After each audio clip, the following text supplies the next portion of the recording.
আপনি কি জানেন আপনার বাড়ির নারকেল গাছ যেখানে ডাব আছে একটা ডাবের জলে কি ক্ষমতা?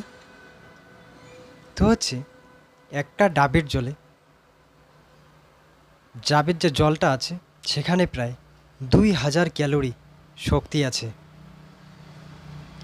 একটা ডাবের জলে 2000 ক্যালোরি শক্তি পাওয়া যাবে যদি কোনো ব্যক্তি সেটা পান করে।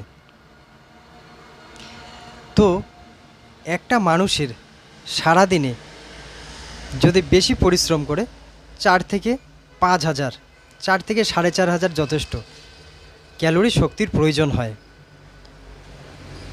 যদি কোনো ব্যক্তিকে, অসুস্থ ব্যক্তিকে আমরা দিনে 3টা শুধু ডাবের জল দিতে পারি, সেই ব্যক্তি দেখবেন যে সকাল থেকে সন্ধ্যা পর্যন্ত আপনি ডাবের জলটা খাওয়ালেন, 3টা ডাবের জল, সন্ধ্যার সময়